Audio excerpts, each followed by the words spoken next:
Jackson থেকে আপনাদের সঙ্গে আছে আমি খালেদ মহিউদ্দিন। আজ আমাদের সঙ্গে রয়েছেন সুপ্রিম কোর্টের আইনজীবী ও বাংলা ফাউন্ডেশনের প্রধান নির্বাহী কর্মকর্তা অ্যাডভোকেট আবু হায়ানা রাজ্জাকী।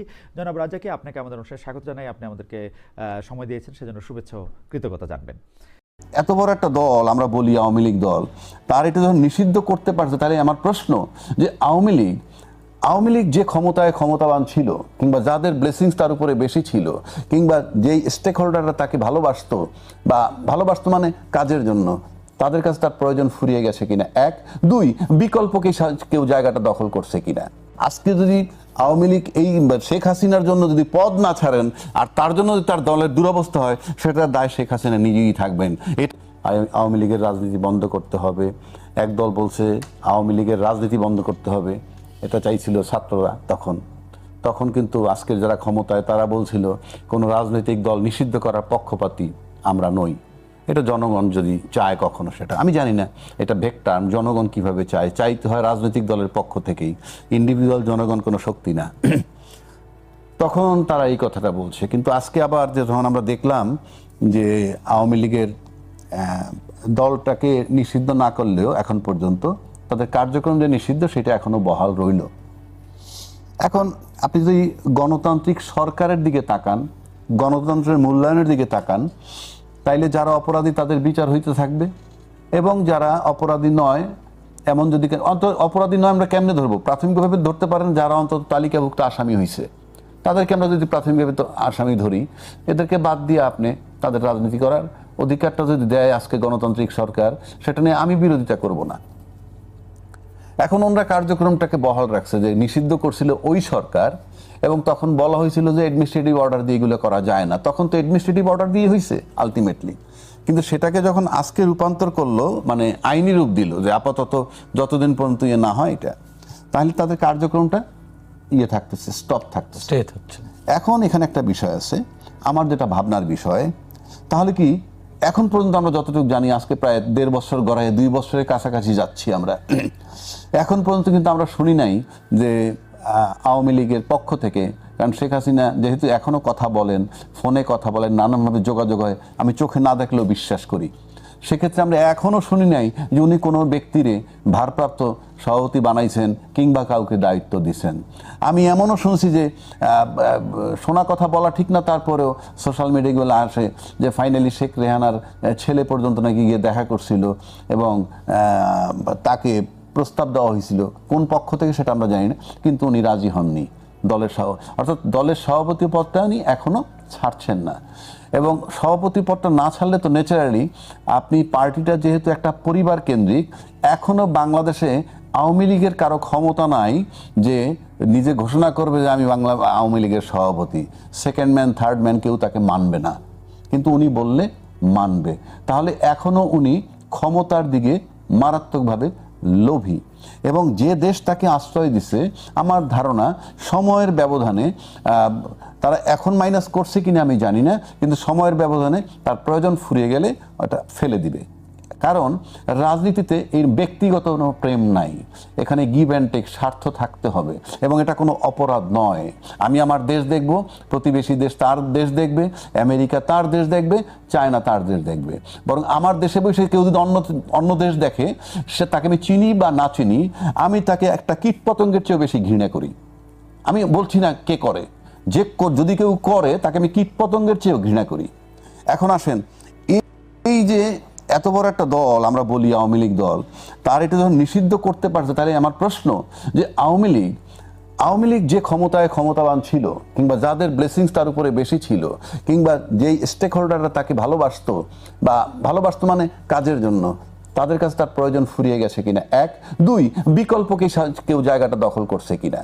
তা না হলে আমার কাছে মনে হয় না যে এত দ্রুত সিদ্ধান্তের মধ্যে আওয়ামী লীগের কার্যক্রম, একটা নির্বাচিত সরকার, বিশেষ করে যারা বলছিল নির্বাচনের আগে যে এটা এইভাবে কার্যক্রম বন্ধ করা যায় না, তারা যখন সেটাকে বহাল রেখেছে, তখন আমার কাছে মনে হয় যে ওই জায়গাটা অন্য কেউ নিয়ে গেছে, কিংবা নেওয়ার চেষ্টা করছে, কিংবা আশ্বস্ত করছে আমরা নিতে পারবো, সে যেই হোক। এটা ক্ষেত্রে এখন কি চিন্তা ভাবনা এরকম হচ্ছে যে বিরোধী দল হিসাবে জামাত কিংবা এনসিপি, তা না হলে আপনি এত বড় দলটাকে কার্যক্রম নিষিদ্ধ করে দিলেন, উল্টা দিকে যদি আমরা দেখি, ওইদিকে আন্তর্জাতিক ট্রাইব্যুনাল যে আদালত, সেখান থেকে কিন্তু চিফ প্রসিকিউটর সরাই দিচ্ছেন, আগে যে ছিল সরাই দেওয়ার পর আমার বলতে হবে না ওটার হাল হকিকত কি, ওটা যে আগের চেয়ে 20 ভাগের 1 ভাগ ফর্মেও নাই এটা বোঝা যায়, তাহলে তাকেই বা আমি সরাবো কেন?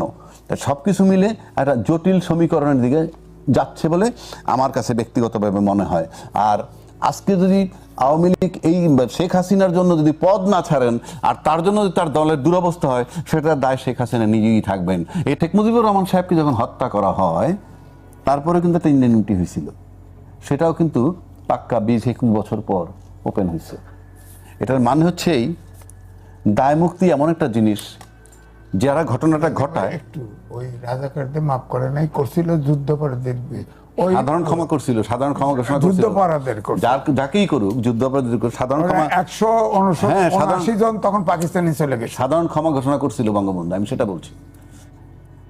অর্থাৎ যারা ঘটনাটা ঘটায় তারা তাদের সেফটির জন্য একটা ট্রেডিশনালি দায় মুক্তি চায়, ইন্ডেমনিটি চায়।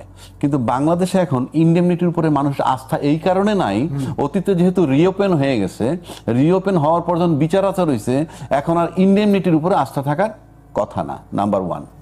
নাম্বার 2, দায় মুক্তি সনদ আপনি দিলেন কাদেরকে? যারা ঘটনাটা ঘটাইলো অভ্যুত্থানের নামে, ফ্রন্ট লাইনে যারা ছিল।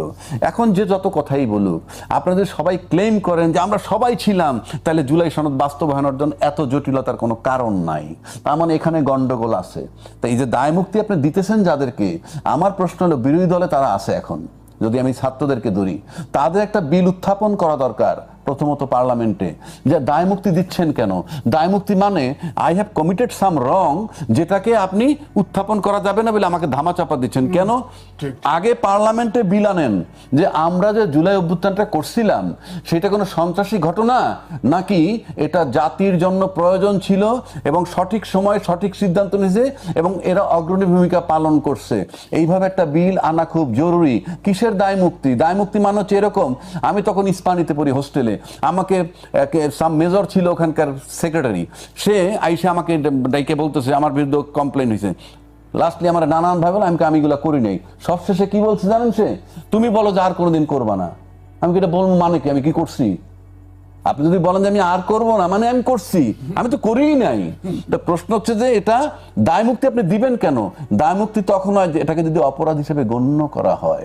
আপনি কি সন্ত্রাসী ঘটনা হিসাবে কিংবা রাষ্ট্রদ্রোহী হিসাবে কিভাবে গণ্য করতেছেন?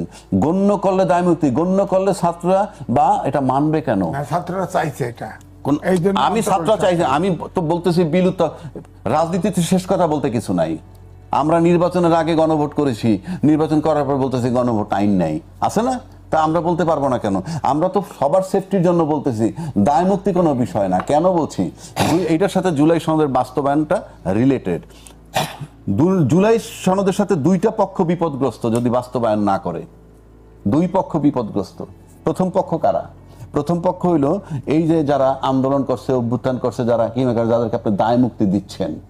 এই দায় মুক্তি তো যে কোনো সময় ইন্ডেমনিটি উইথড্র করে তার বিচার করা যাবে, 50 বছর বয়স, 70 বছর বয়সও তাদের।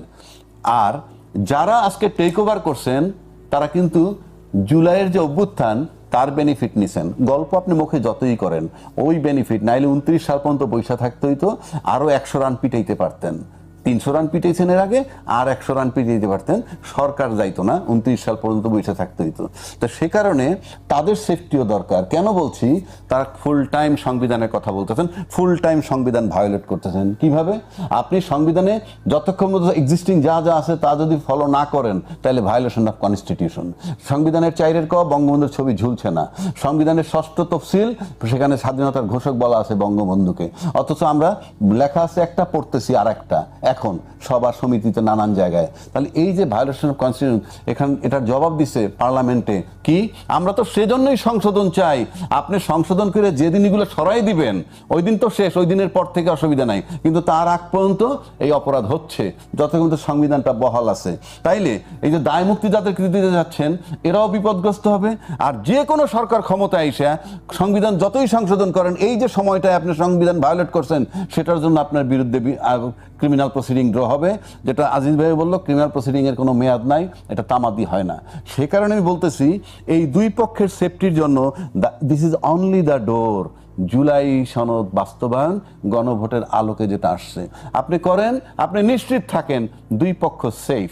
এখন যে যত কথা বলেন আপনি দুই পক্ষ কিন্তু সেফ না। কেন সেফ না? আপনি আওয়ামী লীগ বাদ দেন, কালকে যদি তৃতীয় একটা দল ক্ষমতা আসে, কোনোভাবে ক্ষমতা আসে, অল্প সময়ের জন্য যদি আসে, for the time being, even যেভাবে সংসদটা আগাচ্ছে আমরা দেখতেছি, আমরা এই যে নেপালের রেফারেন্স দেয়, কেউ নেপালের আদা রেফারেন্স দেয়। নেপালের ইতিহাস বলতে হবে 2008 সালে তার রাজতন্ত্রের পতন হয়েছে। 2008 সাল থেকে 2025 সাল পর্যন্ত 14 বার সরকার বদল হয়েছে, 14 বার। আপনি বুঝেন 17 বছরে 14 বার সরকার বদল হওয়ার মানে আনস্টেবল সিচুয়েশন। আমারও কিন্তু 24-এর 7ই জানুয়ারির পর থেকে একটা সরকার 6 মাসে গেল গা, শেখ হাসিনা। তারপর অন্তর্বর্তী সরকার ইউনূস সাহেব আসলেন, 1.5 বছরে গেলেন গিয়ে। এখন একটা সরকার আসলেন, ফ্রম ডে ওয়ান বিরোধ তৈরি হইতেছে। এবং যেভাবে হচ্ছে আপনি কিন্তু পার্লামেন্টের থেকে তারা বাইরে বেরিয়ে যাবে। কেন বেরিয়ে যাবে? তার তো কোনো ইউজ নাই, তার তো কোনো প্রয়োজন নাই। আপনি 2/3 মেজরিটি হাতে আছে, আপনি চিবায় যেভাবে মন চায় সেভাবে আপনি পার্লামেন্টে চালাবেন। সুতরাং আপনি নেপালের উদাহরণ খালি লাস্ট লাইনটা দেন কেন। আমার এখানে যখন বঙ্গভবনে ছিল তখন অন্যান্য রাজনৈতিক দল ছিলেন না।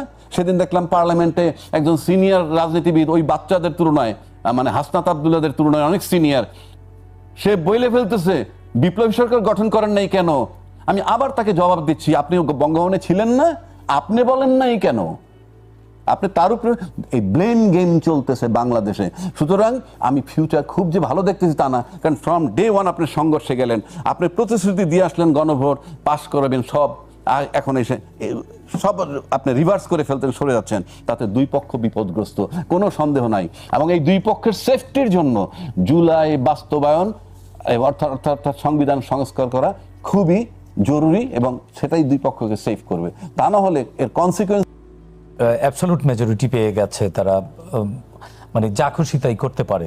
আসলে কি যা খুশি তাই করা যায়? জি, করা যায়। কেন করা আমি বলি, কারণ তো সংবিধানটা সাথে না, এই জন্য তবু বলি, মুখস্থ বলতেছি। রাষ্ট্রপতির আদেশ আইন কোট করে রাখতে পারবেন। সংবিধানের যে সংবিধানের কথা বারবার বলা হচ্ছে, সংবিধানের 152 বলা আছে রাষ্ট্রপতির আদেশ আইন। দেখা আরেকটা দেখেন না, রাষ্ট্রপতির কোনো আদেশ দেওয়ার ক্ষমতাই নাই। ওটা লেখা আছে, ওইটাতেই লেখা আছে, ওইটাই লেখা আছে। আপনি বলেন সংস্কার নাই, সংবিধানে আছে সংশোধন, আপনারা সংস্কার। আচ্ছা ভাই, আমি বলতে না দিলে আমি আসবে আপনার কাছে, আসবো রাজ্জাকিবের কাছে। এই বললো সংবিধান, এই বললো সংস্কার বলতে কিছু নাই। আপনি যদি বিএনপি, এই যে দেখেন, এই যে ওইটাতে আছে 93-এর 1 অনুচ্ছেদের কতে আছে, যা এই সংবিধানের অধীন সংসদের আইন দ্বারা আইনগতভাবে করা যায় না সেটা আদেশ হবে। যেটা করা যায় সেটা করা যাবে না, তার মানে প্রেসিডেন্টের ঐক্যের নাই। আচ্ছা, বেশ ভালো। জি, আসবো আমরা। রাজ্জাকি ভাই প্লিজ।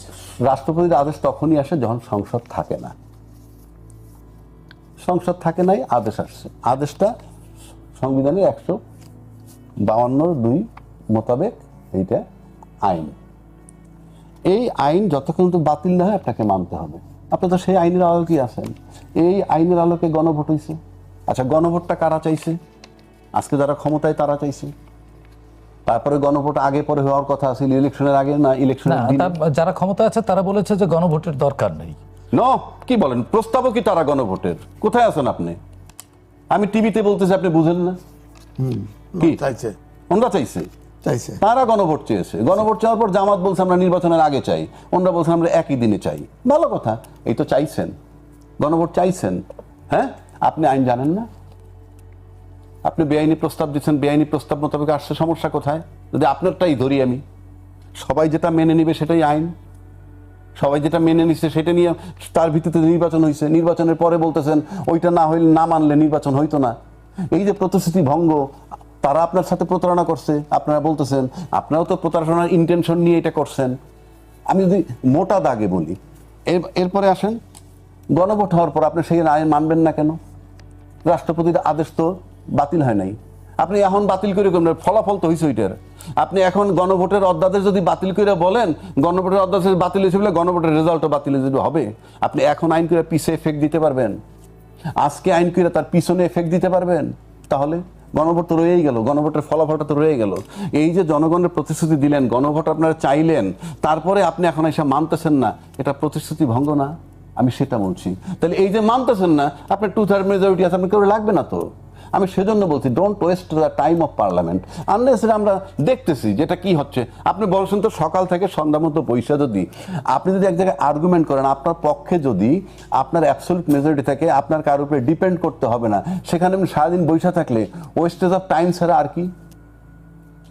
কোটি কোটি টাকা আপনার ব্যয় হচ্ছে পার্লামেন্টারি আমার যে খরচ এস্টাবলিশমেন্ট।